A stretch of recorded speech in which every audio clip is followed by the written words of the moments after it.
நாகரிகம் அடைந்த சமூகம்னு நாம இன்னைக்கு பெருமையா சொல்றோமே, ஆனா இதே உலகத்துல ஒரு காலத்துல மனுஷங்கள மிருகங்கள் மாதிரி கூண்டுல அடைச்சு வேடிக்கை பார்த்திருக்காங்கன்னு சொன்னா உங்களால நம்ப முடியுமா? அதுவும் ஏதோ 500 வருஷத்துக்கு முன்னாடி இல்ல, நம்ம தாத்தா காலத்துல, அதாவது 1958 வரைக்கும் இது நடந்திருக்கு. ஐரோப்பா மற்றும் அமெரிக்காவில் நடந்த ஹியூமன் ஜூ என்கிற இந்த மனித மிருக காட்சி சாலையோட ரத்த முறைய வைக்கும் பின்னணியை தான் இன்னைக்கு நாம பார்க்க போறோம். 19ஆம் நூற்றாண்டுல ஐரோப்பிய நாடுகள் உலகத்தையே அடிமைப்படுத்தி வச்சிருந்த காலம். அப்போ ஆப்பிரிக்கா, ஆசியா மற்றும் பிலிப்பைன்ஸ் போன்ற நாடுகள்ல இருந்து பழங்குடி மக்களை புடிச்சிட்டு வந்தாங்க. ஏன் தெரியுமா? அங்க இருக்கிற வெள்ளையர்களுக்கு இவங்க உருவம் புதுசா இருந்துச்சு. இவங்க வேற ஒரு இனம், இவங்களுக்கு நாகரிகம் தெரியாதுன்னு மத்தவங்களுக்கு காட்டுறதுக்காக அவங்கள ஒரு கண்காட்சி பொருளா மாத்தினாங்க.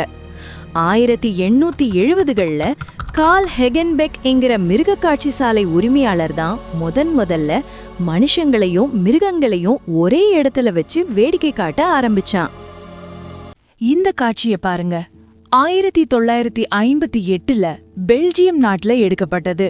ஒரு சின்ன குழந்தைய தடுப்புக்குள்ள வச்சிருக்காங்க. வெளியே இருக்கிறவங்க அந்த பெண்ணுக்கு ஏதோ மிருகத்துக்கு போடுற மாதிரி பிஸ்கெட் போடுறாங்க. இதுதான் ஹியூமன் ஜூவோட நிலைமை.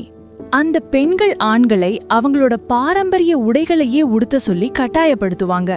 குளிர் தாங்காம பல பேர் இறந்து போயிருக்காங்க. அவங்களுக்கு சரியான உணவோ போதிய இடமோ கிடையாது. செத்து போன சிலரோட உடல்களை கூட ஆராய்ச்சிக்காக வச்சுக்கிட்ட கொடுமையும் இங்க நடந்திருக்கு. இந்த கதையில மிக முக்கியமான நபர் ஓடா பெங்கா, காங்கோ நாட்டைச் சேர்ந்த ஒரு வாலிபன். இவரை அமெரிக்காவுக்கு கூட்டிட்டு வந்து நியூயார்க்ல இருக்கிற பிராங்க்ஸ் ஜூல குரங்குகளோட கூண்டுல அடைச்சு வச்சாங்க. தினமும் ஆயிரக்கணக்கான மக்கள் வந்து இவரை பார்த்து சிரிச்சாங்க. ஒரு கட்டத்துல விடுதலையானாலும் இந்த சமூகம் கொடுத்த அவமானத்தை தாங்க முடியாம ஓடா பெங்கா தன்னைத்தானே சுட்டு கொன்னுக்கிட்டார்.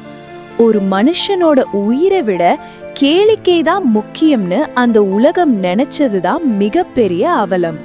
2ஆம் உலகப் போருக்கு பிறகுதான் கொஞ்சம் கொஞ்சமா இந்த கொடுமை குறைய ஆரம்பிச்சது. ஹிட்லர் போன்றவர்களோட இனவெறியை பார்த்த பிறகு நாம செஞ்சதும் தப்புடான்னு ஐரோப்பிய நாடுகளுக்கு புரிய ஆரம்பிச்சது.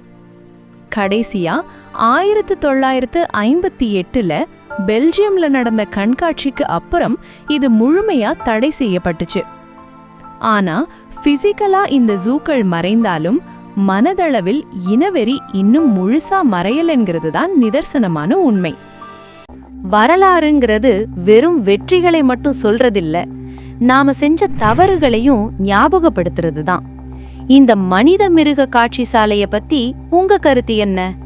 இந்த மாதிரி இன்னும் வேற எந்த கருப்பு வரலாற்றை பத்தி தெரிஞ்சுக்கணும்னு நினைக்கிறீங்க? கமெண்ட்ல சொல்லுங்க. வீடியோ பிடிச்சிருந்தா லைக் பண்ணி உங்க நண்பர்களுக்கு ஷேர் பண்ணுங்க.